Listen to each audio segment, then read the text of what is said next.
بسم اللہ الرحمن الرحیم۔ اساتذہ کے درمیان بھی محاضرات کی ایک ترتیب رکھنے کا ارادہ ہے اور طلباء کے درمیان میں بھی محاضرات کا ایک نظام۔ پہلا محاضرہ ہم سب لوگوں کے استفادے کے لیے اور اپنے شعبے سے متعلق اہمیت پیدا کرنے کی خاطر، درس و تدریس کی اہمیت اور عظمت مدرسین اپنے اندر پیدا کریں، اور اس محاضرے کے ضمن میں تقریباً نکاتی شکل میں 25 باتیں چھوٹی چھوٹی مختصراً آئیں گی۔ پہلی بات ہے قرآن مجید کی آیت قُلْ هَلْ يَسْتَوِي الَّذِينَ يَعْلَمُونَ وَالَّذِينَ لَا يَعْلَمُونَ۔ اس آیت کے تحت میں دو باتیں علامہ آلوسی رحمۃ اللہ علیہ نے ذکر فرمائی۔ پہلی بات یہ ذکر فرمائی کہ اللہ تعالیٰ نے الذین یعلمون والذین لا یعلمون، یعلمون اور لا یعلمون کے درمیان میں واو عطف لایا ہے، اور واو عطف مغایرت کو چاہتا ہے، تو گویا کہ لا یعلمون والا طبقہ یعلمون والے طبقے سے جنس آخر ہے، وہ الگ جنس کے لوگ ہیں، یہ الگ جنس کے لوگ ہیں۔ اور اس آیت میں جتنی فضیلت اہل علم والوں کی ذکر کی گئی ہے شاید کسی اور آیت میں ذکر کی گئی ہو۔ تو علم کی وجہ سے عام مومنین پر علماء کو فضیلت حاصل ہوئی اس آیت کی وجہ سے۔ دوسری بات حضرت عبداللہ ابن مسعود رضی اللہ تعالیٰ عنہ فرماتے ہیں ما خص اللہ تعالی العلماء فی شیء من القرآن ما خصهم فی هذه الآیہ۔ اللہ تعالیٰ نے اہل علم کی خصوصیت جس قدر اس آیت میں ذکر فرمائی ہے، قرآن مجید کی کسی اور آیت میں ایسی خصوصیت اللہ نے ذکر نہیں فرمائی کہ علم والوں کو عام لوگوں پر جو فوقیت عطا کی گئی ہے۔ دوسری بات ہے حضرت عبداللہ ابن مسعود رضی اللہ تعالیٰ عنہما فرماتے ہیں، حضرت عبداللہ ابن عباس رضی اللہ تعالیٰ عنہما تدارس العلم ساعۃ من اللیل خیر من احیائہا، 1 گھنٹہ پڑھا لینا پوری رات عبادت کرنے سے بہتر ہے۔ 1 گھنٹہ درس و تدریس پوری رات کی شب بیداری سے بھی افضل ہے۔ سنن دارمی باب مذاکرۃ العلم حدیث نمبر 638۔ فقی ابو اللیث رحمۃ اللہ علیہ فرماتے ہیں کہ ایک صحابی کا قول نقل کرتے ہوئے حضرات انبیاء علیہم السلام اور شہداء اکرام کے بعد اللہ تعالیٰ کو سب سے زیادہ محبوب طبقہ وہ معلمین کا طبقہ ہے، اساتذہ کا طبقہ ہے انبیاء اور شہداء کے بعد۔ اور دوسری بات نقل فرماتے ہیں صحابی رسول کا قول، پوری دنیا میں اللہ تعالیٰ کو سب سے زیادہ محبوب جگہ وہ جگہ ہے جہاں پر کتاب اللہ پڑھائی جاتی ہو۔ عصر صحابی ہے، حدیث میں مساجد سب سے افضل ہونا ثابت ہوا ہے، اور صحابی کا اثر یہ ہے کہ پوری دنیا میں سب سے افضل جگہ اور محبوب جگہ وہ ہے جہاں پر اللہ کی کتاب تعلیم دی جاتی ہو۔ چوتھی بات حضرت حکیم الامت رحمۃ اللہ علیہ فرماتے ہیں تعلیم دین کی حالت یعنی دین کی تدریس دوسرے کاموں کے مقابلے میں ایسی ہے جیسے ٹرین میں انجن اور ڈبوں کی مثال، کہ ٹرین کے تمام ڈبوں کو حرکت دینے والی چیز وہ انجن ہی ہوتی ہے، ویسے دین کے تمام شعبوں میں حرکت اور جان پیدا کرنے والی چیز وہ درس و تدریس ہوتی ہے۔ سب محکموں کو، تمام شعبوں کو اس شعبے کا ضروری درجے کا دین جو حاصل ہوگا وہ درس و تدریس کے شعبے سے حاصل ہوگا، خواہ وہ تقریر کا ہو، خواہ وہ تحریر کا ہو، خواہ تصنیف کا ہو، خواہ تبلیغ کا ہو، خواہ تجارت کا ہو، کوئی بھی شعبہ ہو، ہر شعبے کا علم وہ مدارست سے ہی حاصل ہو سکتا ہے۔ اور آگے حضرت عجیب بات لکھے مگر اس وقت سب سے زیادہ بیکار شعبہ اسی کو سمجھا جا رہا ہے۔ 100 سال پہلے لکھ کے گئے درس و تدریس میں کیا لگتے، درس و تدریس میں کیا رہتا، درس و تدریس میں کیا ملتا، مقابل چیز مادیت کو بنا کر اس کی اہمیت گھٹا دی جاتی ہے۔ تحفۃ العلماء جلد نمبر 1 صفحہ نمبر 69۔ پانچویں بات یہ ہے اس زمانے میں بھی اگرچہ کہ شعبہ تدریس کی عظمت یا اہمیت خارجی وجوہات کی وجہ سے کم ہوتی دکھائی دے رہی ہو، اس کے باوجود بھی دین کے شعبے جتنے بھی شمار کیے جاتے ہیں ان شعبوں میں سے تدریس کے شعبے میں جس قدر مدرس کی عظمت اور اہمیت باقی ہے، دین کے دوسرے شعبوں میں اس قدر اہمیت باقی نہیں ہے۔ مثال کے طور پر شعبہ امامت بھی ہے، ائمہ اکرام کی کتنی قدر پائی جاتی ہے، خود ائمہ اکرام جانتے ہیں کہ کون ان کے کتنے چاہنے والے ہوتے، کون ان کو کتنے پریشان کرنے والے ہوتے۔ جو پرانے ہیں وہ بھی جانتے، جو نئے نئے لگے ہیں وہ بھی جانتے، نہیں جانتے تو جان لیں گے۔ تو شعبہ امامت میں بھی قدر کرنے والے کتنے ہیں، شعبہ تبلیغ میں قدر کرنے والے کتنے ہیں، تجارت کے شعبے میں کتنے ہیں، تصوف کے شعبے میں شیخ کی مان کے چلنے والے کتنے ہیں۔ تمام مشائخ پریشان ہیں، آخر وفادار مرید کب ملتا بول کے مثل مشہور ہو گئی، وفا کی تلاش میں نکلا، وائی فائی مل گیا تو بیٹھ گیا۔ وفادار مرید ملنا مشکل ہے۔ تو کسی نہ کسی درجے میں عظمت اور احترام پھر بھی باقی ہے تو شعبہ تدریس میں باقی ہے۔ 1 سال ہی پڑھا رہیں گا، 10 سال کے بعد بھی دکھا، مول صاحب میں آپ کے پاس پڑھا بولتا ہوں، مول صاحب میں آپ کے پاس پڑھا بولتا ہوں۔ تو عظمت بہر صورت اس شعبے کی باقی ہے کسی نہ کسی درجے میں۔ اور ایک بزرگ نے لکھا ہے، تدریس دیگر شعبوں کے مقابلے میں انفع ہے اور دوسرے شعبے نافع ہیں۔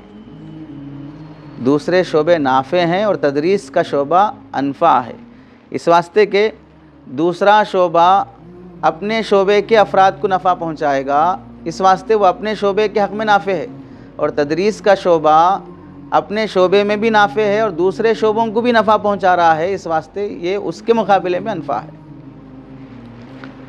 اور اس کی دوسری وجہ یہ بھی ہے کہ دوسرے شعبوں میں لگے ہوئے افراد میں جس قدر خلوص پایا جانا ہے، اس کے مقابلے میں تدریس کے شعبے میں لگے ہوئے افراد میں خلوص زیادہ پایا جاتا ہے۔ اس کی ایک مثال، امامت کرتے ہوئے دوسرا شخص امامت کے قابل محلے میں فارغ ہو کے آ گیا تو پہلے سے امامت میں لگے ہوئے امام صاحب کو کچھ نہ کچھ پریشانی ہوتی ہے۔ پہلے سے تراویح پڑھاتے ہوئے امام صاحب کو کوئی دوسرا تراویح پڑھانے کے قابل آ گیا تو بھی پریشانی ہوتی ہے۔ شعبہ تدریس میں ہر سال خود مدرسین بولتے ہیں اور ایک استاذ کی ضرورت ہے صاحب، وہاں اور ایک امام کی ضرورت ہے نہیں بولیں گے، یہاں خود بولیں گے اور ایک امام اور ایک استاذ کی ضرورت ہے اور 2 اساتذہ کی ضرورت ہے۔ تو یہ خود واضح دلیل ہے خلوص کی۔ 7ویں بات یہ ہے، نبی کریم صلی اللہ علیہ وسلم کی حدیث کی روشنی میں مدرس دنیا کا سخی انسان ہوتا ہے۔ حدیث کیا ہے؟ اللہ کے نبی علیہ السلام ایک مرتبہ صحابہ اکرام سے دریافت فرمایا، تمہیں معلوم ہے کہ سب سے زیادہ سخی انسان کون ہے؟ تو صحابہ کا جواب تھا کہ اللہ اور اس کا رسول زیادہ جانتے ہیں۔ تو اللہ کے نبی علیہ السلام نے فرمایا، دنیا میں سب سے زیادہ سخی اللہ کی ذات ہے، اس کے بعد میں سب سے زیادہ سخی انسان ہوں، اور میرے بعد وہ آدمی سب سے زیادہ سخی ہے جسے اللہ نے علم عطا کیا ہو اور وہ دوسروں کو تعلیم دیتا ہو، یہ شخص سب سے زیادہ سخی ہے۔ اور جب یہ شخص تدریس اور تعلیم دیتے ہوئے قیامت کے دن آئے گا تو وہ تنہا ہوگا لیکن ایک جماعت کا ثواب لے کے آئے گا، ایک قوم کا ثواب لے کے آئے گا۔ حدیث مرقات المفاتیح مشکات صفحہ نمبر 371 کتاب العلم، هل تدرون من اجود جودا قالوا اللہ ورسولہ عالم قال اللہ تعالی اجود جودا ثم انا اجود بنی آدم واجودہم من بعدی رجل علم علما فنشرہ یأتی یوم القیامت امیرا وحدہ او قال امتا واحدہ۔ اب اس حدیث میں جودن کا لفظ ہے، سخاوت، اردو میں اس کا ترجمہ سخاوت کریں گے تو سخاوت اردو میں عام طور سے مال کی سخاوت کے لیے استعمال کیا جاتا ہے۔ عربی میں جو جود کا لفظ ہے وہ صرف مال کی سخاوت کے لیے استعمال نہیں ہوتا، ہر نفع بخش چیز کی سخاوت کے لیے جود کا لفظ استعمال کیا جاتا ہے۔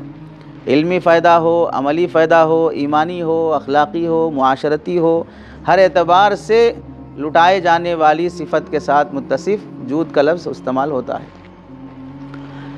اب اس حدیث کی روشنی سے دوسری بات یہ معلوم ہوئی کہ اللہ تعالیٰ کی ذات تمام مخلوقات کو جتنا نفع پہنچاتی ہے اس کا تصور کوئی انسان نہیں کر سکتا، اور اس کے بعد نبی کریم صلی اللہ علیہ وسلم کی ذات سے پوری دنیا کی مخلوق کو جتنا نفع پہنچا ہے وہ بھی کوئی انکار نہیں کر سکتا کہ اللہ کے نبی کی برکت سے ہی ہم سب کو ایمان، اسلام، ساری نعمتیں نصیب ہوئی۔ ان دو مقدس شخصیات کے بعد جس کا درجہ اللہ کے نبی علیہ السلام نے دیا ہے کہ پوری مخلوق کے حق میں نافع بننے کا، وہ صفت علم سے متصف علماء اکرام کا ہے کہ جو علم دین سکھائے اور اس کو دوسروں تک پہنچائے۔ اور مدرسین کی تعلیم و تدریس کی فضیلت اس حدیث سے بھی ثابت ہوتی ہے کہ آپ صلی اللہ علیہ وسلم ایک مرتبہ صحابہ کا مختلف موضوعات پر لگے ہوئے حلقوں میں تشریف لانا ہوا تو دو جماعتیں بیٹھی ہوئی تھیں، ایک جماعت ذکر میں مشغول تھی، دوسری جماعت تعلیم تعلم میں مشغول تھی۔ تو آپ صلی اللہ علیہ وسلم نے فرمایا دونوں بھلائی پر ہیں، البتہ یہ جماعت جو علم سیکھتی اور دوسروں کو سکھاتی ہے یہ جماعت افضل ہے، کیونکہ میری بعثت کا مقصد بھی تعلیم ہے، انما بعثت معلما۔ پھر اس کے بعد آپ صلی اللہ علیہ وسلم نے اس جماعت کے ساتھ اپنی شرکت فرمائی۔ تو اس لحاظ سے بھی درس و تدریس کا شعبہ دوسرے شعبوں پر فضیلت والا ہے کہ آپ صلی اللہ علیہ وسلم نے اپنی مجالست کے لیے اس کو اختیار فرمایا۔ اور علامہ ابن جوزی رحمۃ اللہ علیہ نے لکھا ہے کہ محمد بن سیرین رحمۃ اللہ علیہ ایک مرتبہ خواب دیکھے کہ دمشق کی جامع مسجد میں مختلف حلقے لگے ہوئے ہیں۔ اصل میں بیداری کی حالت میں ان کے ساتھ واقعہ پیش آیا۔ دمشق کی جامع مسجد میں محمد بن سیرین رحمۃ اللہ علیہ تشریف لے گئے تو جامع مسجد میں مختلف حلقے لگے ہوئے تھے، ذکر کا بھی، تعلیم کا بھی، قرآن کی تلاوت کا بھی، مختلف حلقے لگے ہوئے تھے۔ تو ان کے دل میں ایسا خیال آیا اس شعبے میں بیٹھوں گا تو وہ شعبے سے محروم، اس شعبے میں بیٹھوں گا تو یہ شعبے سے محروم، اس واسطے کس شعبے کو ترجیح دوں؟ یہ ترجیح نہ دے کر کسی شعبے میں بیٹھے بغیر واپس آ گئے۔ جب رات ہوئی تو خواب میں کسی فرشتے کو دیکھا اور اس فرشتے نے خواب میں کہا کہ اگر تم علم والوں کی مجلس میں بیٹھ جاتے تو وہاں تمہاری ملاقات حضرت جبرائیل سے بھی ہو جاتی، کیونکہ اس شعبے میں جبرائیل بھی بیٹھے ہوئے تھے جس شعبے میں تعلیم تعلم درس و تدریس چل رہا تھا۔ شیخ سعدی رحمۃ اللہ علیہ لکھتے ہیں گدایا را عظیمانہ خبر نیست کہ سلطان جہاں باما است امروز، ان درویش علم والوں کو اس کی خبر نہیں ہے کہ دونوں جہاں کا بادشاہ بھی ہمارے ساتھ بیٹھا ہوا ہے۔ اپنے شعبے کی خود تحقیر کرتے ہیں جبکہ دونوں جہاں کا بادشاہ اس شعبے کے ساتھ بیٹھا ہوا ہے۔ امام فرا رحمۃ اللہ علیہ کے متعلق مشہور ہے، خلیفہ مامون کے دو بیٹے تھے۔ امام فرا رحمۃ اللہ علیہ جو نحوی امام گزرے ہیں، خلیفہ مامون نے اپنے دونوں شہزادوں کی نحوی تعلیم کے لیے امام فرا کا منتخب کیا، وہ ان کو سکھائیں۔ تو ایک بار ایسا ہوا کہ امام فرا رحمۃ اللہ علیہ درس کی مجلس سے اٹھے چلنے کے لیے تو دونوں شہزادے دوڑتے ہوئے امام فرا رحمۃ اللہ علیہ کی جوتیاں اٹھا کر جہاں پہن کر نکلنا ہے وہاں رکھنے کے لیے دو شہزادے لڑ رہے، میں جوتیاں رکھوں گا، میں جوتیاں رکھوں گا۔ یہ لڑائی دو شہزادوں کی چل رہی ہے، اتنے میں خلیفہ مامون رشید بھی آ گئے۔ تو ظاہر سی بات ہے کہ شہزادے جوتیاں اٹھانے میں لڑ رہے ہیں، دیکھ کر کچھ نہیں کہے، آگے بڑھ گئے۔ تھوڑی دیر کے بعد اختلاف و جھگڑے کے بعد ایک شہزادہ ایک جوتی لیا، دوسرا شہزادہ دوسری جوتی لیا، دونوں لے جا کے رکھے، دونوں کو شرف حاصل ہو جائے استاذ کی خدمت کا۔ تھوڑی دیر کے بعد خلیفہ مامون بلائے امام فرا رحمۃ اللہ علیہ، بلا کے پوچھے بتاؤ ہماری سلطنت میں سب سے افضل انسان کون ہے؟ تو امام فرا رحمۃ اللہ علیہ فرمائے امیر المؤمنین سے بڑا کون ہو سکتا ہے، آپ ہی سب سے افضل انسان ہیں۔ تو خلیفہ مامون نے کہا میرا خیال یہ ہے کہ سب سے افضل انسان وہ ہے کہ خلیفہ امیر المؤمنین کے شہزادے جس کی جوتیاں اٹھانے کے لیے جھگڑا کر رہے ہیں، وہ امیر المؤمنین کے نزدیک بھی سب سے افضل انسان ہے۔ میری جوتیاں اٹھانے کے لیے کبھی میرے بیٹے اتنا جھگڑا نہیں کیے جتنا تمہاری جوتیاں اٹھانے کے لیے میرے بیٹے جھگڑا کر رہے ہیں۔ تو اس لحاظ سے بھی معلوم ہوتا ہے کہ درس و تدریس گویا کہ شاہوں سے بھی بڑی زندگی ہے، بادشاہوں سے بھی بڑی زندگی ہے۔ اسی واسطے کسی دانا شخص نے لکھا ہے، حکما فرماتے ہیں بادشاہ تو لوگوں پر حکومت کرتے ہیں لیکن معلمین بادشاہوں پر حکومت کرتے ہیں۔ جتنا تقدس اس شعبے کا حاصل ہے اتنا تقدس سیاسی شعبے کا بھی حاصل نہیں ہے۔ اس واسطے کہ سیاسی شعبے میں جب تک کوئی بادشاہ سیاست کے پوسٹ پر رہتا اس وقت تک اس کا احترام باقی رہتا، جب وہ پوسٹ سے ہٹ گیا تو پھر کوئی اس کا احترام کرنے والا نہیں رہتا۔ لیکن مدرس جب تک مدرس رہے گا تب تک احترام باقی ہے، اور مدرسی سے نکل گئے، اب عام آدمی بن گئے تو شاگرد اس کے خلاف ہو جائیں، راستے میں یا کہیں بھی دکھے تو سلام نہ کریں، احترام نہ کریں، ایسا نہیں رہتا۔ یہ احترام بہر صورت باقی ہے۔ تو گویا کہ سیاسی عظمت سے بھی زیادہ دینی اور تدریسی علمی عظمت اس پر فوقیت رکھتی ہے۔ اور اس سیدھی بات ہے کہ جب تک پوسٹ ہے، صدر صاحب جب تک ہیں تب تک امام بھی بولیں گے ہمارے صدر صاحب ہیں، ہمارے صدر صاحب ہیں، اور جب صدر کے عہدے سے نکل جائے گا، صدر تھا ایک زمانے میں، اب کچھ بھی نہیں اس کا احترام۔ تو دنیاوی عہدے اور وجاہت کا احترام اس وقت تک رہتا ہے جب تک اس آدمی کے پاس وہ عہدہ باقی رہتا ہے۔ لیکن تدریس ایسا منصب ہے کہ آدمی پڑھا کر فارغ ہو گیا، اب دوسری چیزوں میں مشغول ہو گیا، پھر بھی جتنے اس کے پاس پڑھے ہیں ابھی بھی یاد کرتے ہیں کہ وہ ہمارے استاذ ہیں، وہ ہمارے استاذ ہیں، وہ احترام باقی رہتا ہے۔ اور ایک شخص نے لکھا ہے کہ موجودہ دور میں ہمارے اخلاق کا دیوالیہ تقریباً ہر شعبے سے نکل چکا ہے۔ کسی شعبے میں شعبے کے سینئر جونیئر شعبے کے افراد کا آپسی احترام، یا شعبے کے افراد جو کام کر رہے ہیں ان کا دوسرے شعبے والے احترام کرنا ہر جگہ پر تنزلی کا شکار ہے۔ لیکن درس و تدریس کے شعبے میں پھر بھی یہ بات باقی ہے کہ آپس میں بھی احترام رہتا ہے اور دوسرے شعبے والے بھی احترام کرتے ہیں اس کا، آپس میں بھی احترام باقی رہتا ہے کہ بھئی فلاں ادارے سے فارغ ہیں، دارالعلوم سے افتاء کیے ہوئے ہیں، تدریب فی الافتاء کیے ہوئے ہیں، وہاں پر تدریب المعلمین میں رہے ہیں، معین مدرس رہے ہیں، وہ ایک نسبت جو ایک بار حاصل ہو کے چلی گئی، دارالعلوم سے افتاء 21 بار کیے ہیں، لیکن جب جب مفتی بول کے آتا ہے آپ کہاں سے دارالعلوم سے افتاء کیے ہیں، نسبت کا احترام بہر صورت باقی رہتا ہے۔ حضرت معروف کرخی رحمۃ اللہ علیہ فرماتے ہیں کہ درس و تدریس میں انسان کو جو مشقت حاصل ہوتی ہے، درس کی تیاری کرنے میں ہو یا درس پڑھانے میں ہو یا مدرسی کے ایام میں طلباء کی طرف سے یا کسی اور جہت سے آنے والی مشقتوں کا برداشت کرنا ہو، اس پر اللہ تعالیٰ درس و تدریس کی فضیلت، درس و تدریس کے عمل پر جو ثواب دیتے ہیں اس عمل پر آنے والی مشقت کا ثواب اس سے زیادہ دیتے ہیں۔ امام ابو یوسف رحمۃ اللہ علیہ کے متعلق لکھتے ہیں کہ امام ابو یوسف کے جنازے اور نماز میں شرکت نہ کرنے کا افسوس امام کرخی رحمۃ اللہ علیہ کو ساری زندگی رہا۔ امام کرخی فرماتے ہیں کہ میں ابو یوسف رحمۃ اللہ علیہ کے جنازے میں شریک نہیں ہو سکا، اس کا مجھے بہت زیادہ افسوس رہا۔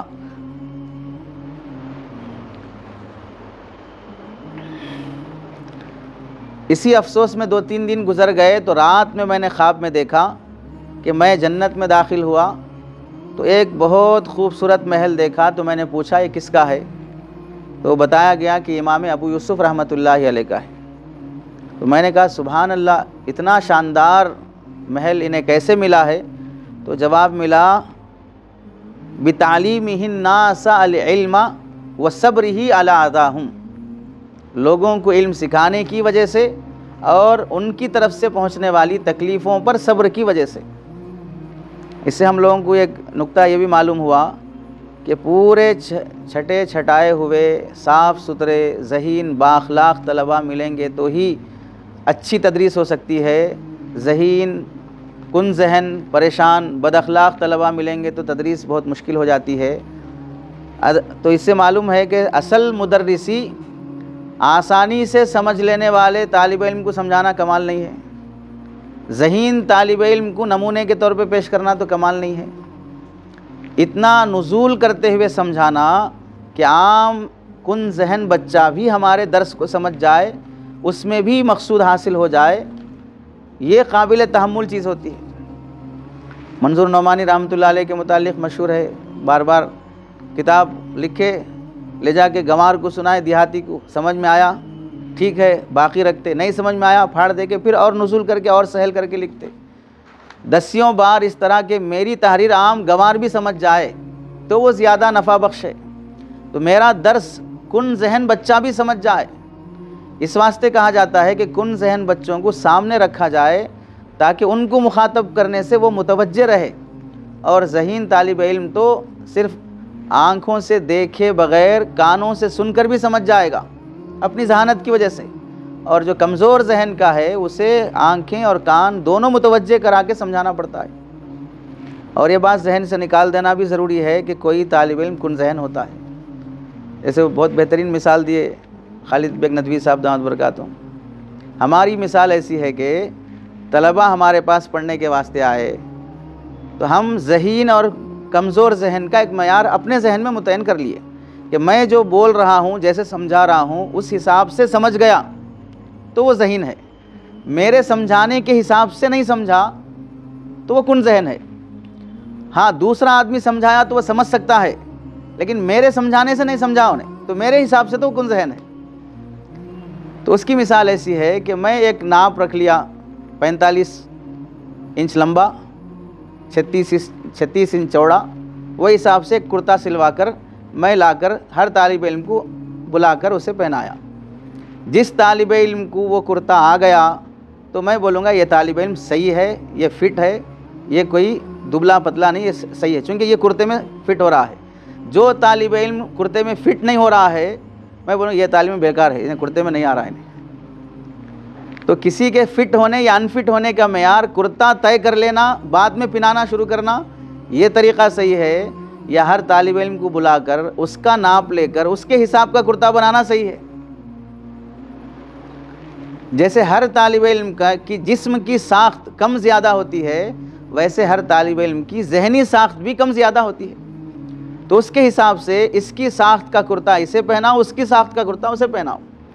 تو اس کو سمجھانے کے انداز سے اس کو سمجھاؤ، اس کو سمجھانے کے انداز سے اس کو سمجھاؤ، تو پھر کوئی طالب علم کم ذہن نظر نہیں آئے گا۔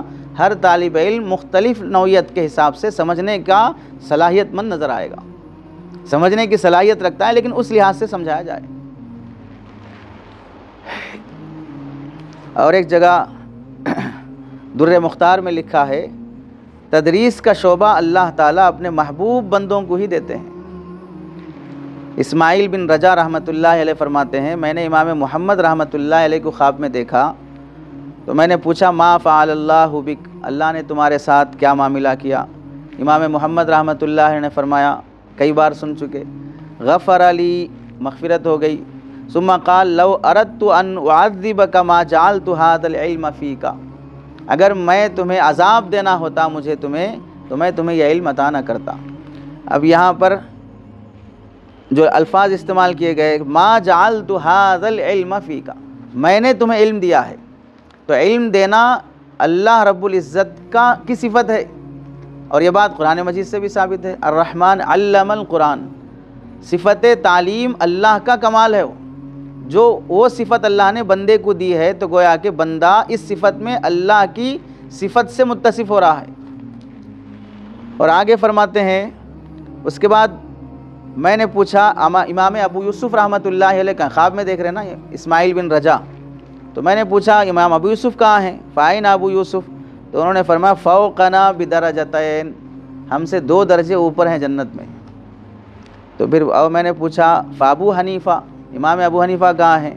تو فرمایا ہیہات ذاک فی اعلیٰ علیین، ان کا تو مقام بہت ہی اونچا ہے، وہ تو اعلیٰ علیین میں ہے۔ در مختار جلد نمبر 1 صفحہ نمبر 50۔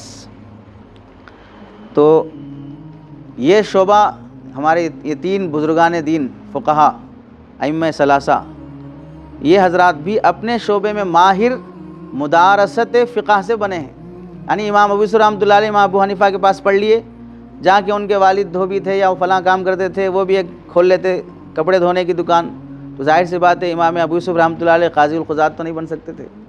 امام محمد رحمۃ اللہ علیہ پڑھنے کے بعد جا کے بزنس کر لیتے، تو اس درجے ان کو مقام حاصل نہیں ہوتا کہ وہ 1000 کتابیں لکھنے کا شرف حاصل ہو۔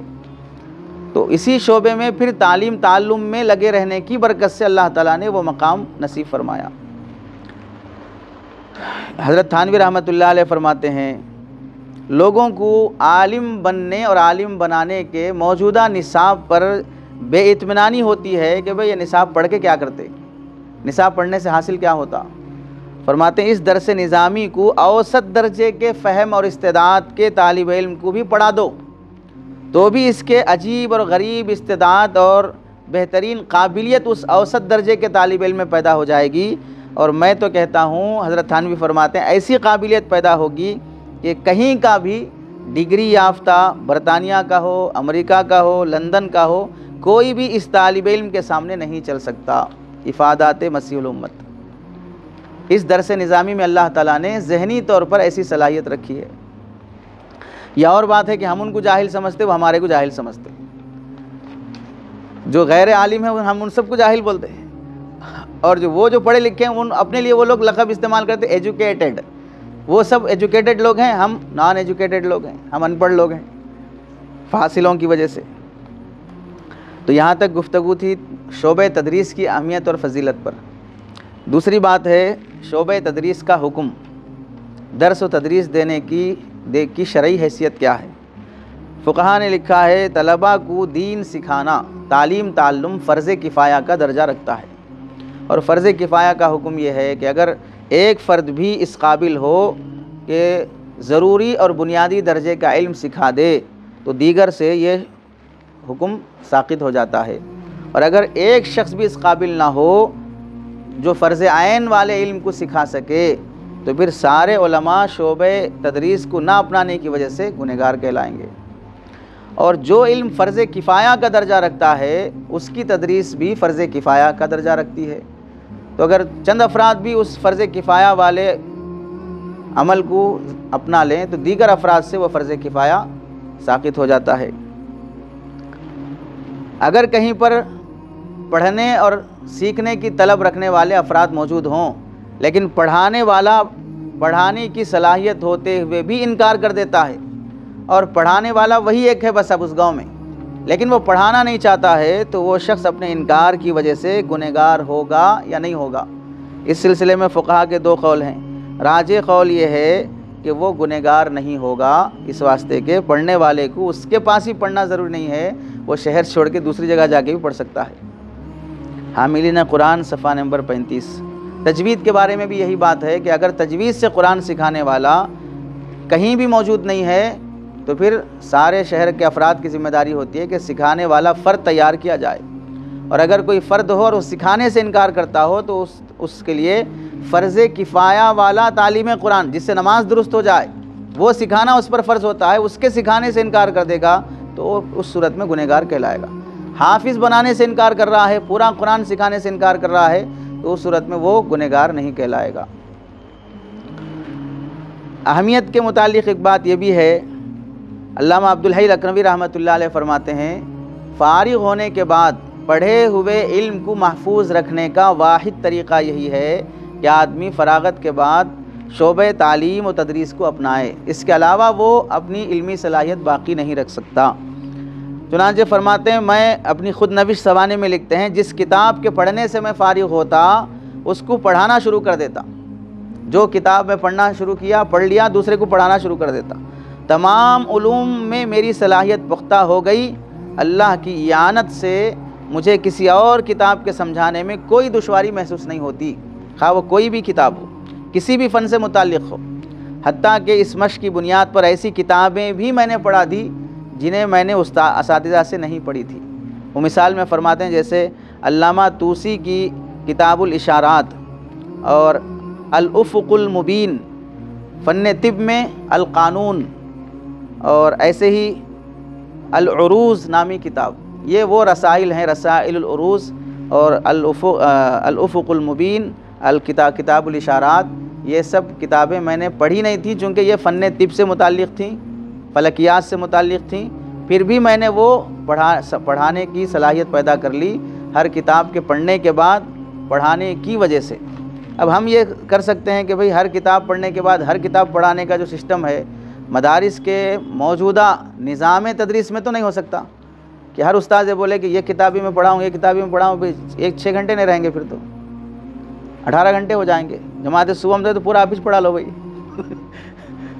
ہر درجے کے 6 گھنٹے آپ ہی پڑھا لیجیے، اس میں تو نہیں ہو سکتا۔ البتہ طلباء کو یہ شوق دلایا جا سکتا ہے کہ ہر کتاب کے تکرار کی کوشش کرو، ہر کتاب کے تکرار کی کوشش کرو، ہر طالب علم ہر کتاب کا تکرار کر سکے، تو ہر طالب علم میں تکرار کی وجہ سے بھی وہ صلاحیت وہ برکت حاصل ہو سکتی ہے۔ امام اصمعی رحمۃ اللہ علیہ سے پوچھا گیا نفع المفتی والسائل یہ سب علم کیوں کر محفوظ رکھا آپ نے؟ یہ علامہ عبدالحی کا جو واقعہ نقل کیا گیا ہے وہ نفع المفتی میں ہے۔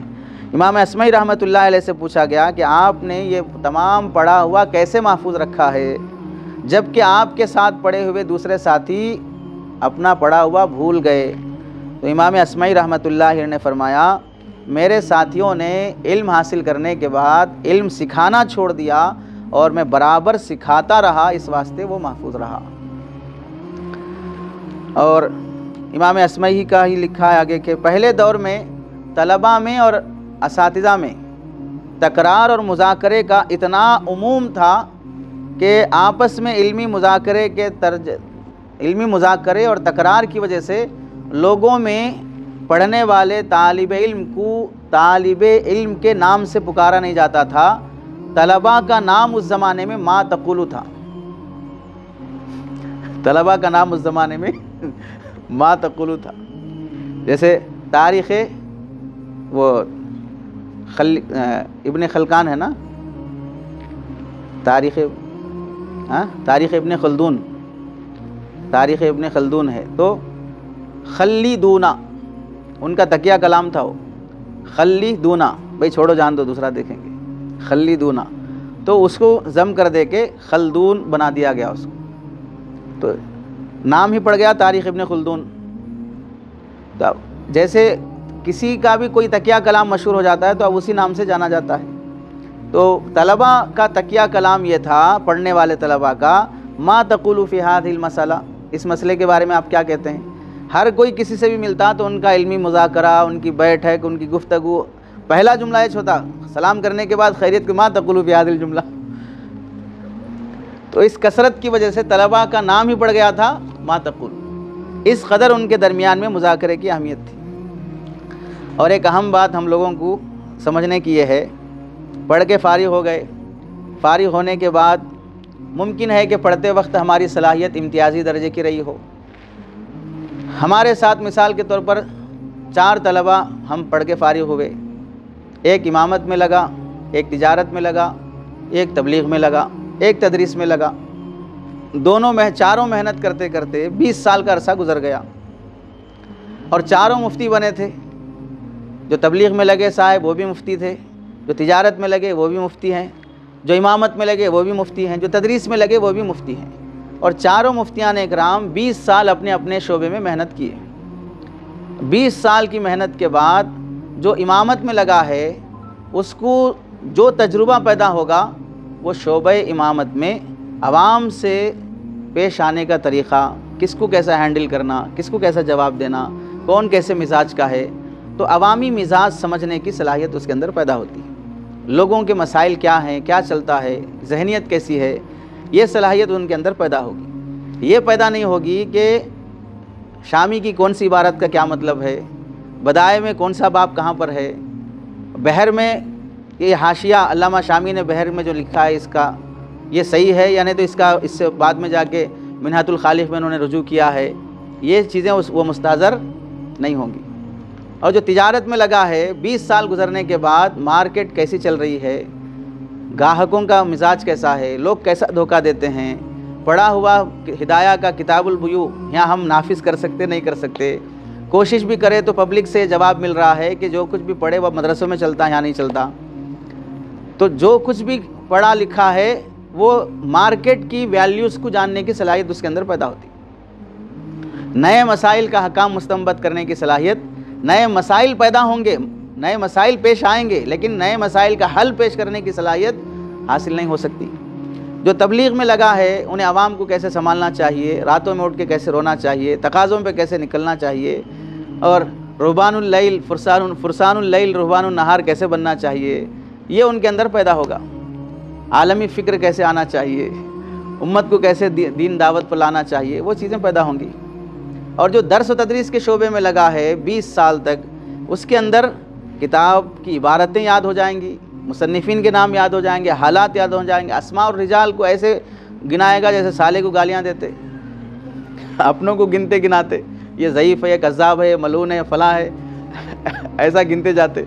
تو آدمی جس شعبے میں ہے، فن حدیث میں لگ گیا تو تمام اسماء اور رجال ایسے محفوظ کر لیتا کہ اپنے لوگوں کے نام یاد نہیں رہتے جتنا راویوں کے نام یاد رہتے. تفسیر میں لگ گیا تو اس آیت کے تحت میں کون سے مفسر کیا فرماتے ہیں اس میں رہے گا. فقہ میں لگ گیا تو ہر جزیے کا کون سے قاعدے سے استدلال ہو سکتا ہے، قواعد بھی مستحضر ہو جائیں گے، جزیات کا انطباق بھی اسے مستحضر ہو جائے گا.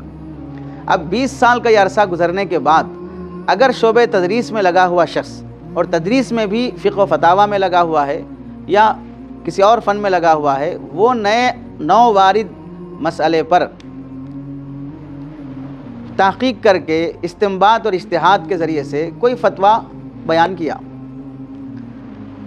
اور فتویٰ لکھا. اب یہ جو ہمدرد ساتھی تھے تبلیغ، تجارت، امامت میں لگے ہوئے، 20 سال پہلے جو مسئلہ پڑھے تھے شامی میں، وہی مسئلہ ان کے ذہن میں ابھی بھی ہے. اور 20 سال تک محنت کرنے کے بعد حالات کی تبدیلی کی وجہ سے احکام میں جو تبدیلی آئی ہے، اس تغیر کی بنیاد پر یہ جو فتویٰ دیا ہے، 20 سال کے پرانے مفتی صاحب اس مفتی صاحب سے اختلاف کرتے ہیں کہ ہم بھی مفتی ہیں، ہم بھی پڑھے ہیں، ہم بھی دارالعلوم سے افتاء کیے ہوئے ہیں، ایسا تو نہیں ہے فتویٰ، ہم تو پہلی بار سن رہے ہیں. تو ظاہر سی بات ہے یہ حماقت کے علاوہ کچھ نہیں ہے. اس واسطے کہ پڑھ لینا کافی نہیں ہے، پڑھنے کے بعد اس فن میں ممارست طویلہ ضروری ہے، ایک عرصے تک اس میں ممارست ضروری ہے، اور وہ فلاں شخص کو حاصل ہوئی ہے.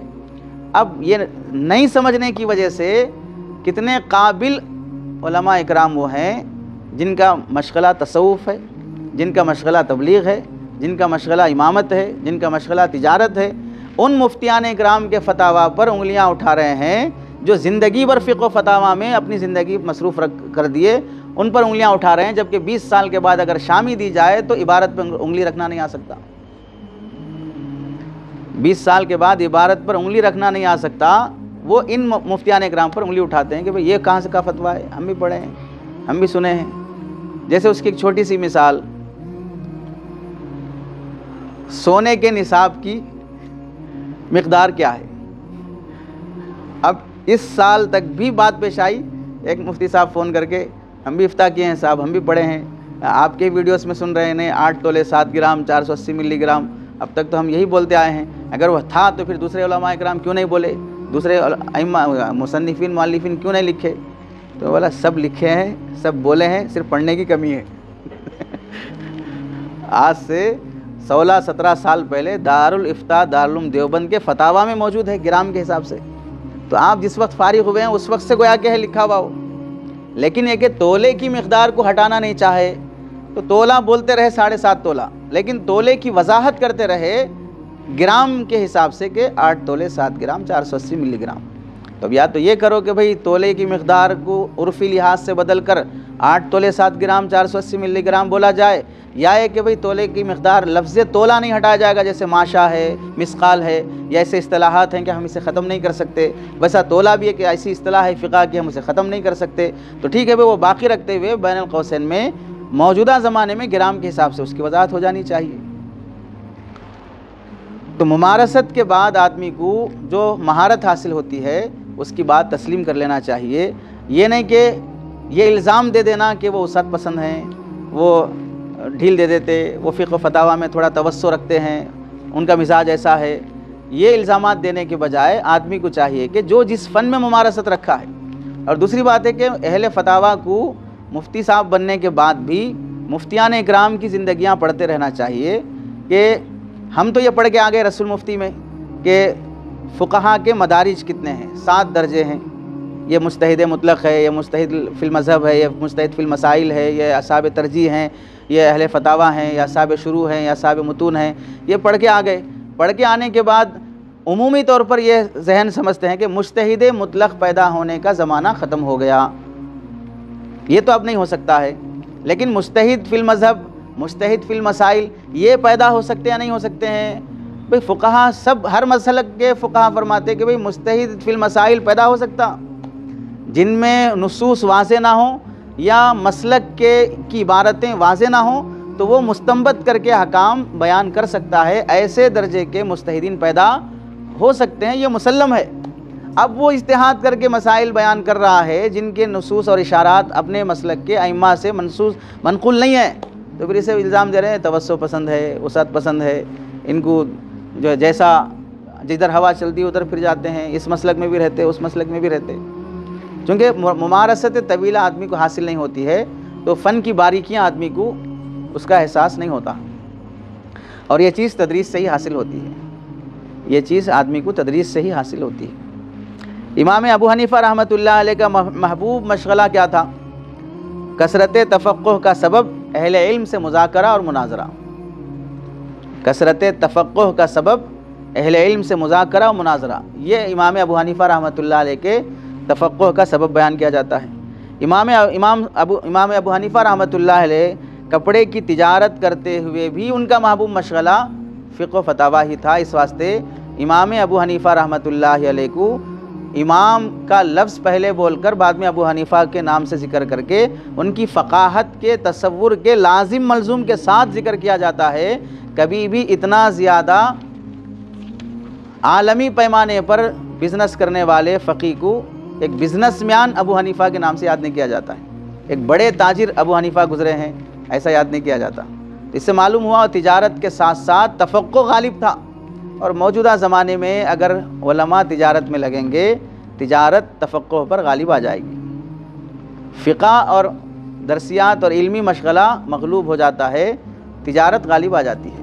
اسی واسطے جو علماء تجارت میں لگتے ہیں وہ ان علماء کی نظر میں ان علماء کی کوئی حیثیت نہیں ہے جو بغیر تجارت کے یکسوئی سے تدریس میں لگے ہیں۔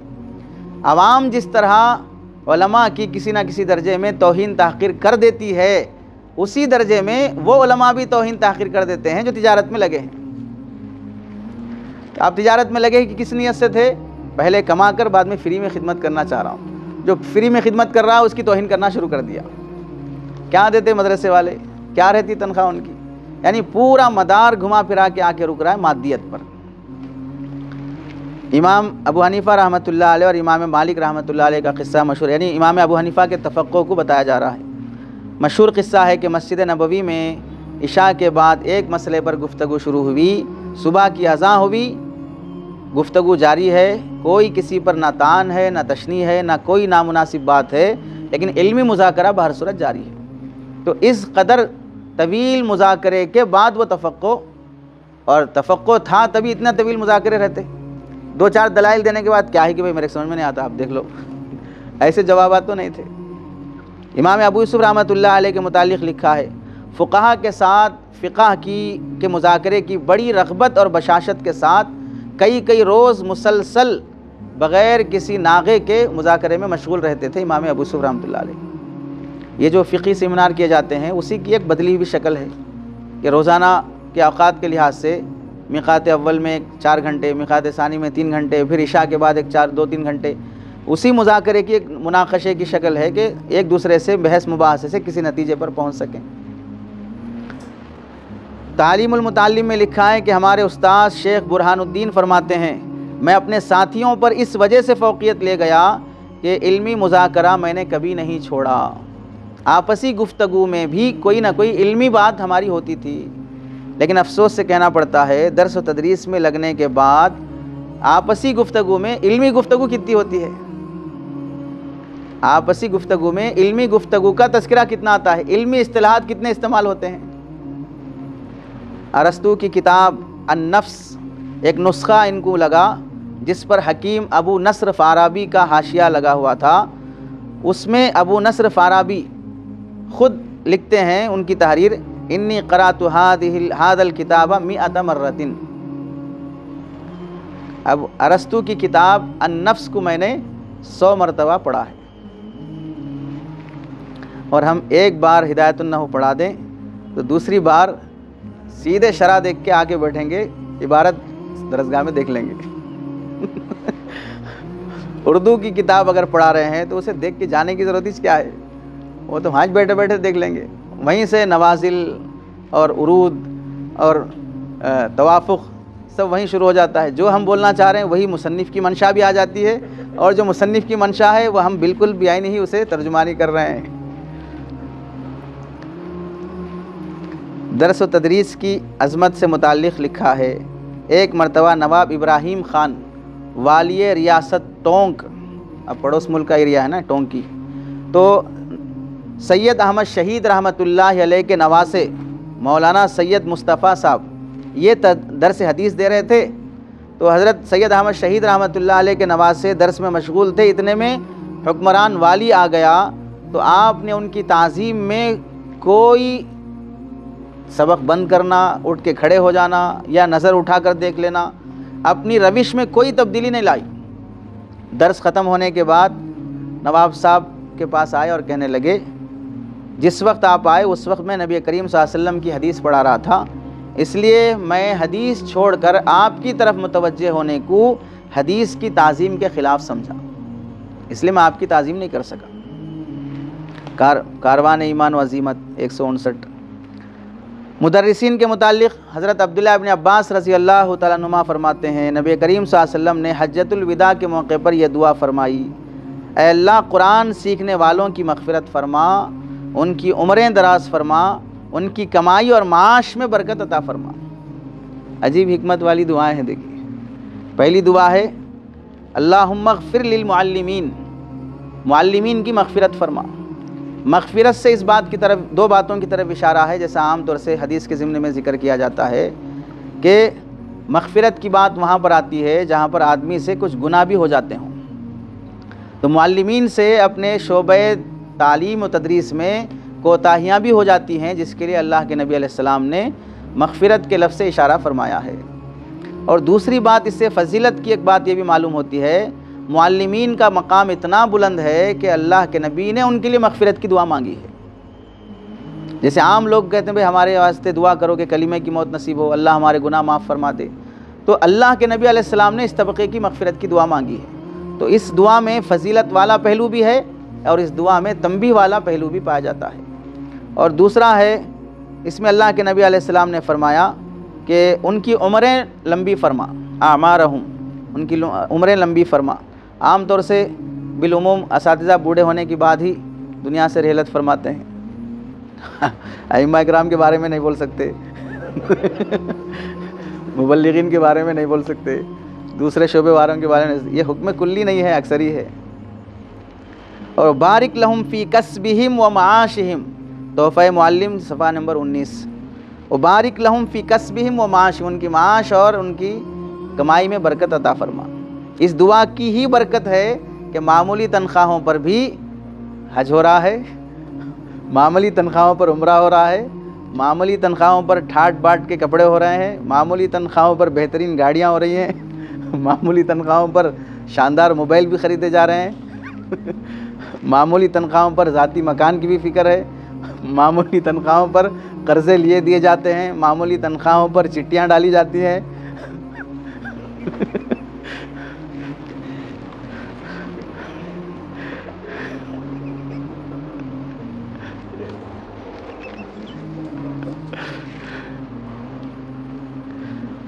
ابھی وہ مولانا جو آئے تھے کیا بولے کل، جو میری اور گھر والی دونوں کی ملا کے تنخواہ 12,000 روپے تھی اور میرا جو قرضہ تھا تقریباً 13 لاکھ کے آس پاس تھا۔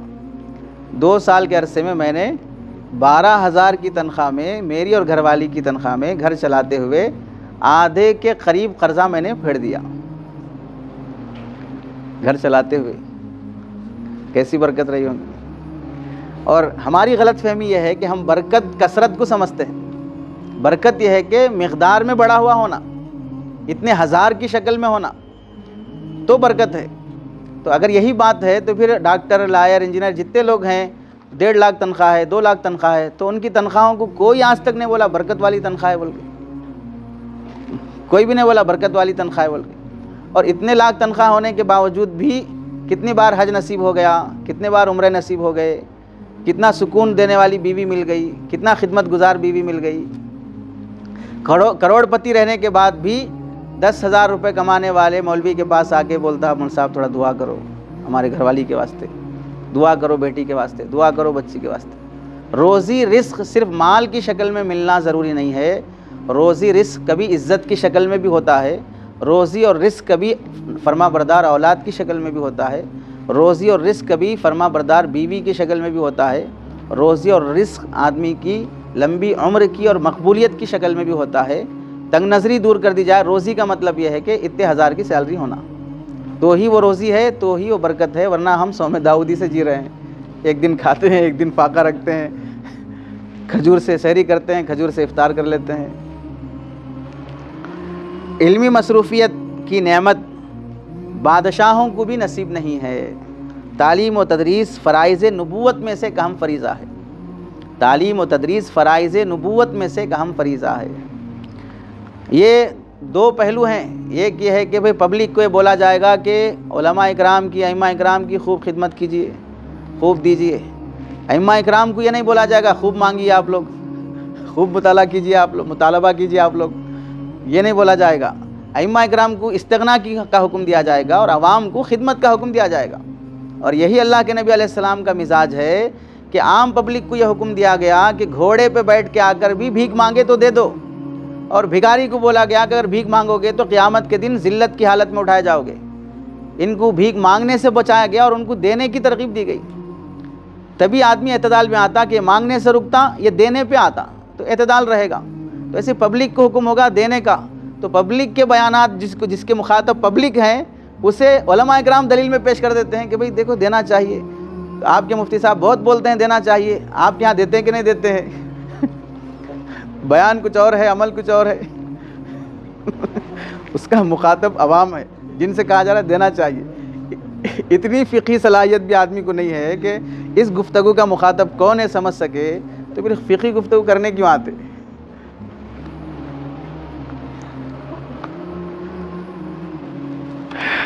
چنانچہ بزرگوں کا ارشاد ہے، ماں باپ ذریعہ بنتے ہیں اولاد کو عرش سے فرش پر لانے کا، استاذ تربیت کر کے ان بچوں کو فرش سے عرش پر لے جانے کا ذریعہ بنتا ہے۔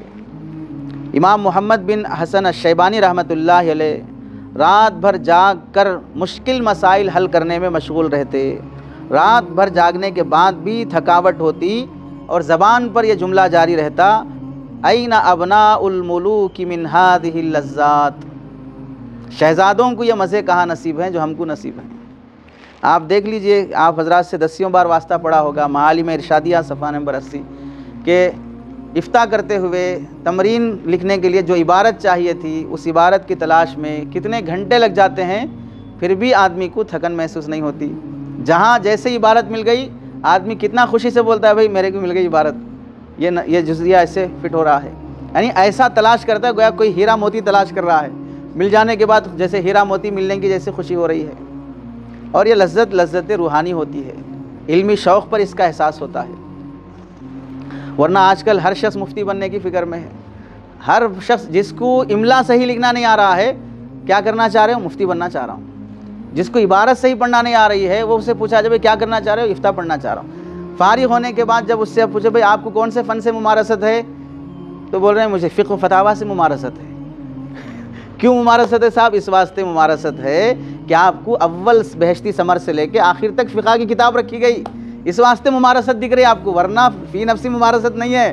جو کتاب ہر سال فقہ کی شکل میں پڑھائی جاتی رہی تو وہ سمجھے یہی فن سے ممارست ہونا چاہیے، اس واسطے کہ ابتدا بھی اسی پہ ہوئی، اسی سے ہوئی، انتہا بھی اسی پہ ہوئی، تو اس سے بڑھ کر کون سے فن سے ممارست ہونا چاہیے؟ نحو صرف شروع ہوا دوم میں ختم، نحو شروع ہوا سوم میں ختم، بلاغت بیچ میں شروع ہوئی بیچ میں چلی گئی، اصول فقہ منطق کب آئی کب گئی معلوم ہی نہیں ہوا، فلسفہ تو سوتے سوتے گزر گیا، وہ خود ایک فلسفہ تھا، اس طرح گزار دینا۔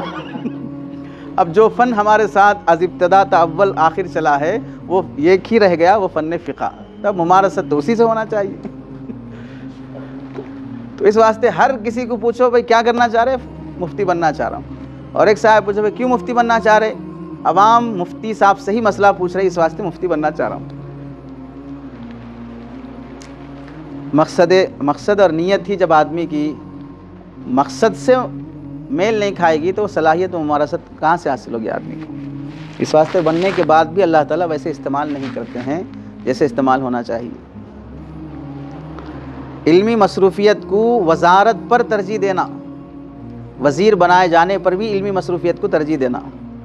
ابو القاسم اسماعیل بن ابی الحسن عباد رحمۃ اللہ علیہ ایک بڑے عالم اور فاضل گزرے ہیں۔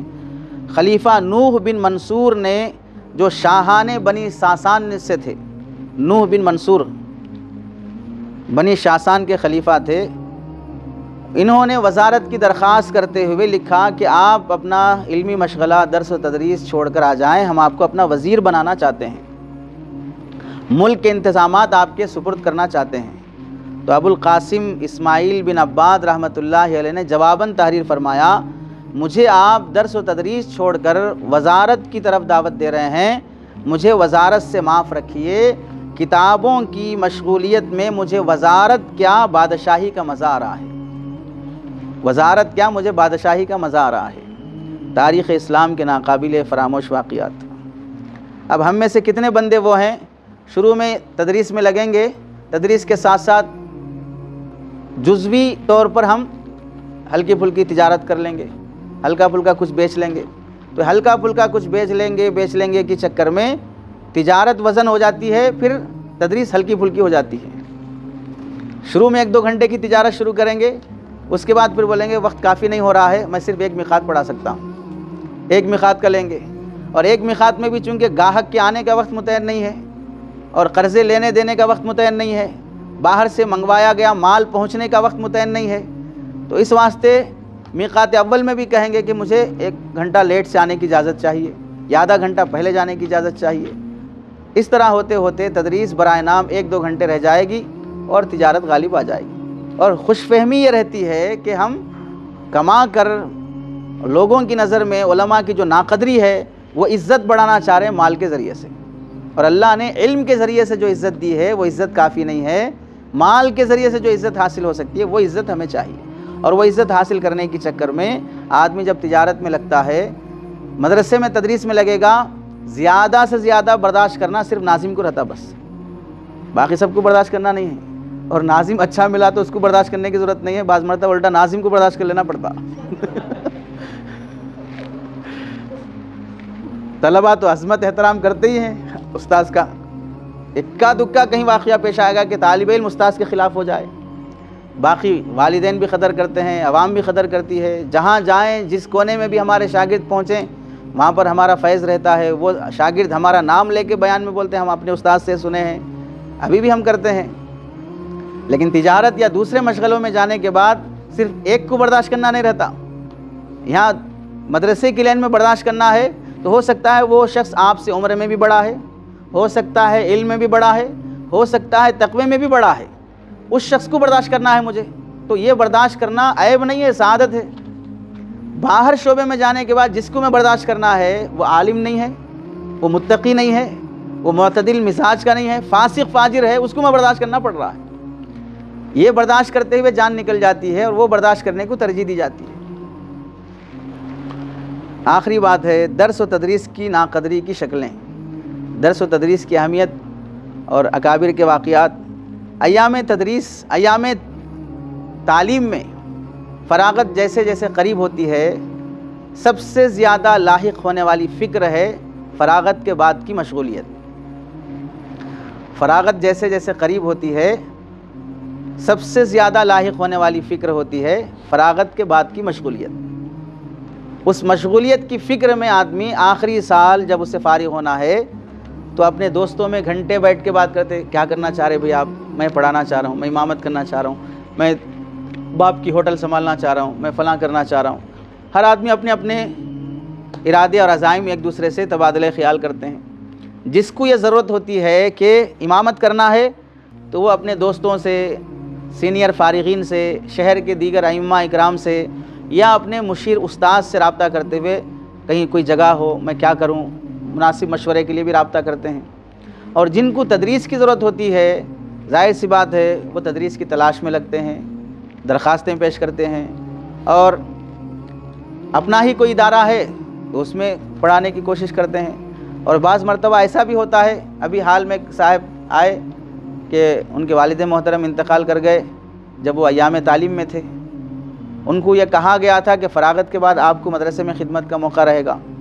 اب فارغ ہو گئے تو اب فارغ ہو کے آنے کے بعد وہ کہہ رہے ہیں کہ مجھے اہتمام چاہیے، میں محتمم بنوں گا کیونکہ مدرسہ میرے والد صاحب کا ہے۔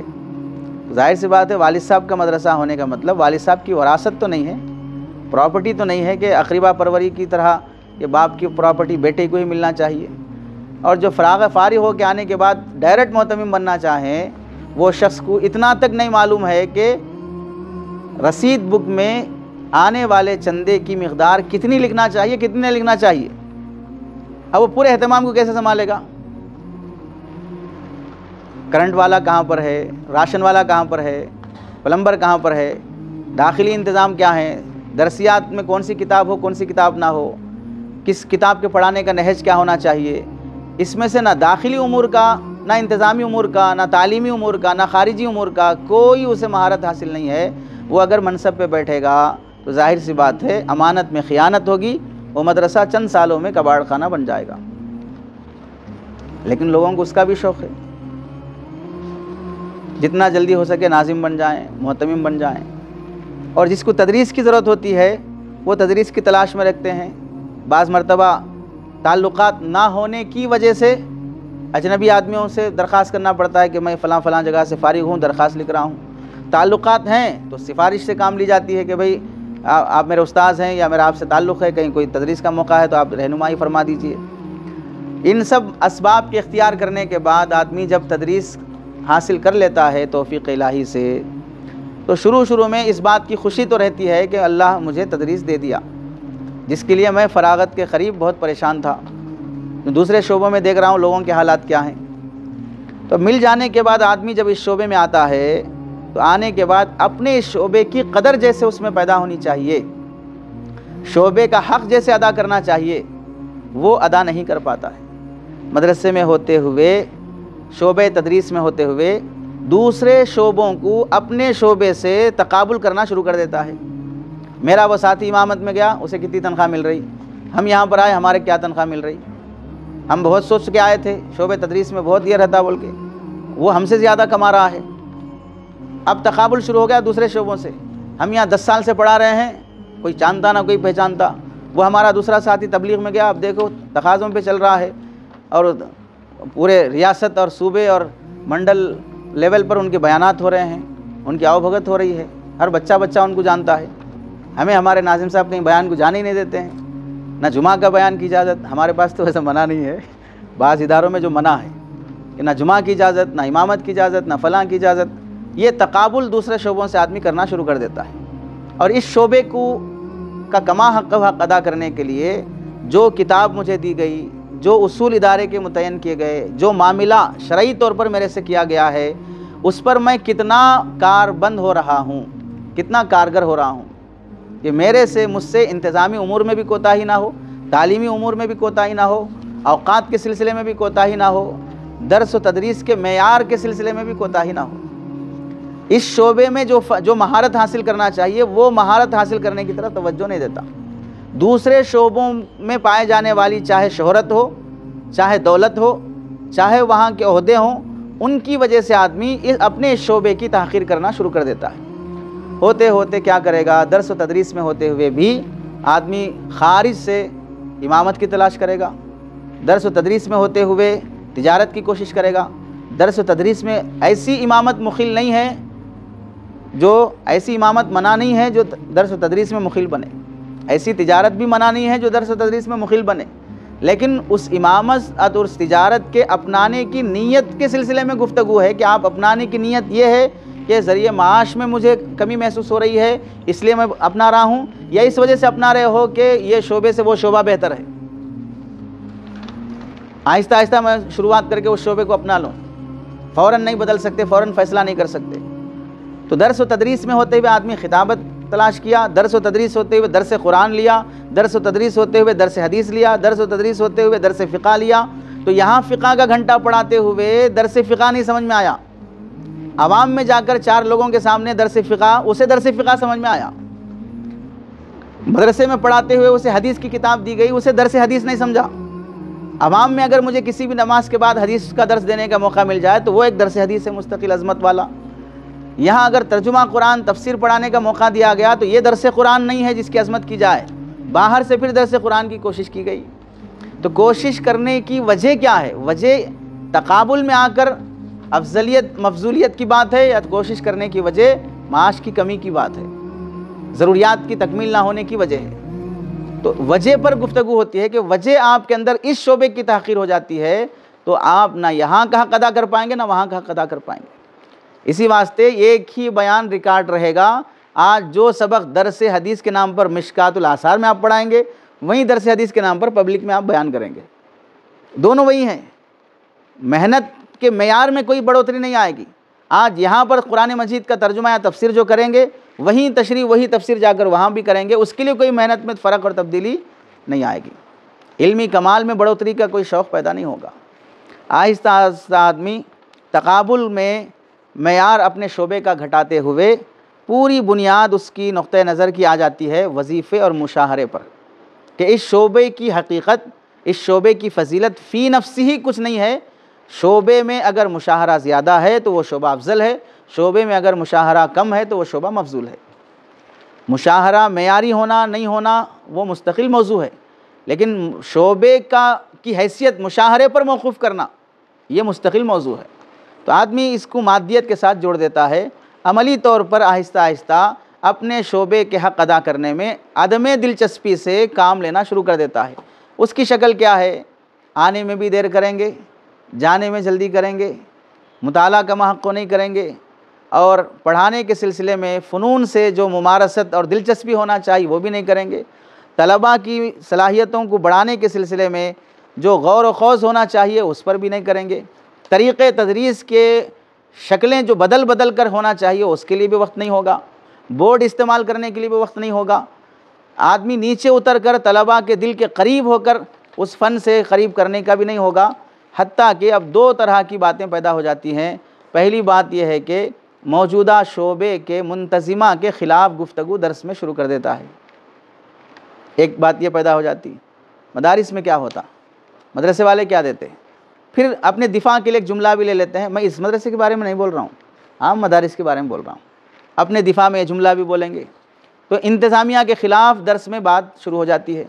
پھر دوسری بات یہ شروع ہو جاتی ہے کہ طلباء کے سامنے جن شعبوں کا تقابل کر کے اپنے نزدیک کسی بھی شعبے کی اہمیت ذہن میں بٹھا لیا تھا، وہ وہمی اہمیت، اس وہمی اہمیت کو بچوں کے سامنے بیان کرنا شروع کریں گے کہ میری نصیحت آپ لوگوں کو یہ ہے کہ فراغت کے بعد آپ تجارت میں لگو، میری نصیحت یہ ہے کہ آپ فراغت کے بعد تبلیغ میں لگو، میری نصیحت یہ ہے کہ فراغت کے بعد آپ عوامی خدمات میں لگو، میری نصیحت ہے کہ فراغت کے بعد آپ رفاہی خدمات میں لگو۔ اس طرح عوام اپنے بچوں میں یہ گفتگو شروع ہو جاتی ہے۔ یہ ذہن سازی بچوں کے ان کی صلاحیتوں کا فرق کیے بغیر کہ کون کس صلاحیت والا ہے اور کس کو کس شعبے میں جانا چاہیے، کون سے مزاج کا ہے، کون سے شعبے کا اہل ہے، اس کا فرق کیے بغیر درس میں عمومی طور پر اس طرح کی گفتگو کرنا اور موجودہ انتظامیہ سے بدگمان کرنا، یہ جب شروع ہو جاتا ہے تو اس سے دو نقصان طلباء میں بھی پیدا ہو جاتے ہیں۔ ایک نقصان یہ ہوگا کہ بچے خود منتظمہ اور انتظامیہ سے بدگمان ہو جائیں گے، اور اس سے آدمی یہ سمجھے گا کہ میں انتظامیہ کا وقار گھٹا کر اپنا وقار بڑھا سکتا ہوں اس کے ذریعے سے، یہ ایک وہمی بات ہے۔ اور دوسرا نقصان یہ پیدا ہوگا کہ طلباء کے اندر بھی اب پڑھنے کے بعد پڑھانے اور شعبے تدریس کی کوئی عظمت ان کے اندر نہیں رہے گی۔ ہمارے مول صاحب پڑھا رہے بھائی، ان کے ساتھ کیا ہو رہا دیکھو، میں نہیں پڑھا تھا بھائی، ایسی زندگی مجھے نہیں ہونا، ہمارے والد بول کے پڑھ لے رہا ہوں، یا عالم بننا بول کے بن رہا ہوں بس، ورنہ مجھے کوئی دور تک خیال نہیں ہے شعبہ تدریس میں لگنا۔ اس واسطے اپنے ماہر اکابرین کا یہ تجزیہ اور تجربہ ہے۔ حضرت مولانا عبدالقوی صاحب دامت برکاتہ میں موقع سے فرمانے لگے، ہم جو کہتے تھے کہ مدارس مراکز ہیں، اس کے ذریعے سے ہر شعبے کو دین ملتا ہے، ہر شعبے کو افراد ملتے ہیں، مسجد کو ائمہ مدارس سے ملتے، تبلیغ کو مبلغین علم والے مدارس سے ملتے، رفاہی کام کے تنظیمیں قائم کرنے والے علماء ہیں، تصوف میں جو ائمہ جو صوفیاء اکرام ہیں، جو اہل نسبت ہیں، وہ علماء اکرام ہیں۔ ہر شعبے کو فرد ملنے کا ذریعہ اور مرکز وہ منبع اور چشمہ مدارس ہیں، لیکن افسوس سے کہنا پڑتا ہے کہ مدارس کو مدرسین نہیں مل رہے ہیں، یکسو پسند مدرس نہیں مل رہا ہے۔ یکسوئی کے ساتھ میں مدرس بن کر مر جاؤں، ماہر مدرس، ماہر نفسیات، بچوں کی تعلیم و تدریس کا اعلیٰ ذوق رکھ کر میں مر جاؤں، یہ افراد مدرسین مدرسوں کو نہیں مل رہے ہیں تو پیشہ اور ملازمت سمجھ کر آنے والے افراد مل رہے ہیں، کہ جیسے دوسرے شعبوں میں ایک ملازمت ہے اور وہاں بدلے میں جیسا مشاہرہ رکھا جاتا ہے، بس یہ بھی ایک شعبہ ہے، کمانے کا ایک ذریعہ ہے، ملازمت ہے، خدمت دین کے تصور سے کماتے ہیں۔ اور ظاہر سی بات ہے اس طرح کے تصور سے جو موجودہ یا مروجہ تنخواہیں مدارس میں ہیں، وہ اچانک ڈبل ہونے والی تو نہیں ہے، اتنی بات تو طے ہے۔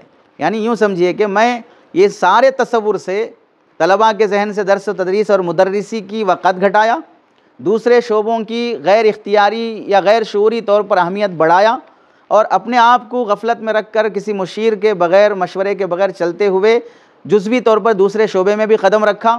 یہ سب کرتے ہوئے جو تنخواہ من جانب اللہ میری تقدیر میں رکھی ہوئی ہے ملنا، یا میرے مدرسے میں جو متعین ہے اس میں سے 10 روپے کا بھی اضافہ ہونے والا نہیں ہے۔ یعنی کوئی ناظم ایسا نہیں ہے کہ فلاں استاذ دیر سے آ رہا ہے اس وجہ سے کہ اس مدرسے کی تنخواہ کم ہے، اس واسطے ان کو دیر سے آنے سے بچانے کے لیے تنخواہ بڑھا دو، وہ جلدی آنا شروع کریں گے۔ ایسا نہیں ہوتا، بلکہ دیر سے آنے پہ وضع تنخواہ ہوتی ہے۔ یعنی جس تصور سے وہ پلان کر رہا تھا، یا جس تصور سے وہ غلط فہمی وہمی خیالات میں مبتلا تھا، یا بچوں کے ذہن میں جو چیز بٹھا دیا کہ وہ شعبہ اہم ہے، یہ شعبہ کے حالات ایسے ہیں، اس طرح کے وہمی اہمیت کو بٹھانے سے، ناظم کو پتہ چلنے سے وہ کوئی تنخواہ بڑھا کر اس شعبے کو کے درجے کو مادی لحاظ سے معیاری بنانے والا تو نہیں ہے۔ اس واسطے کہا جاتا ہے کہ اس وقت لوگوں میں مدرسی سے بیزار ہو کر، نظما کے احوال سے بدگمان ہو کر، ہر شخص یا تو تاجر بننے کی شوق میں ہے، یا وہ پیشہ اپنانے کی شوق میں ہے جس سے مادی منفعت زیادہ حاصل ہو، یا پیشہ بدلنا دشوار ہو تو بڑی ہی آسانی کے ساتھ مدرس بھی ناظم بننے کے شوق میں ہے کہ پیشہ نہیں بدلوں گا، البتہ الگ مدرسہ کھول لوں گا۔ چنانچہ اچھی صلاحیت رکھنے والے افراد بھی، تدریسی صلاحیت رکھنے والے افراد بھی، جس کے اندر ایک پیسے کی انتظامی صلاحیت نہیں ہے، وہ بھی منتظم اور ناظم بننا چاہ رہا ہے، صرف اس واسطے کہ یہ مادی مسائل کو حل کر لیا جا سکے آسانی کے ساتھ۔ اور جبکہ سب جانتے ہیں کہ بھئی ناظم بھی مدرسے سے پروفٹ نہیں لیتا ہے، تنخواہ لیتا ہے۔ پروفٹ کا مطلب یہ ہوگا کہ سب کو دینے کے بعد جو بچا میرے اکاؤنٹ میں پہنچا دو، ایسا نہیں ہوتا ہے۔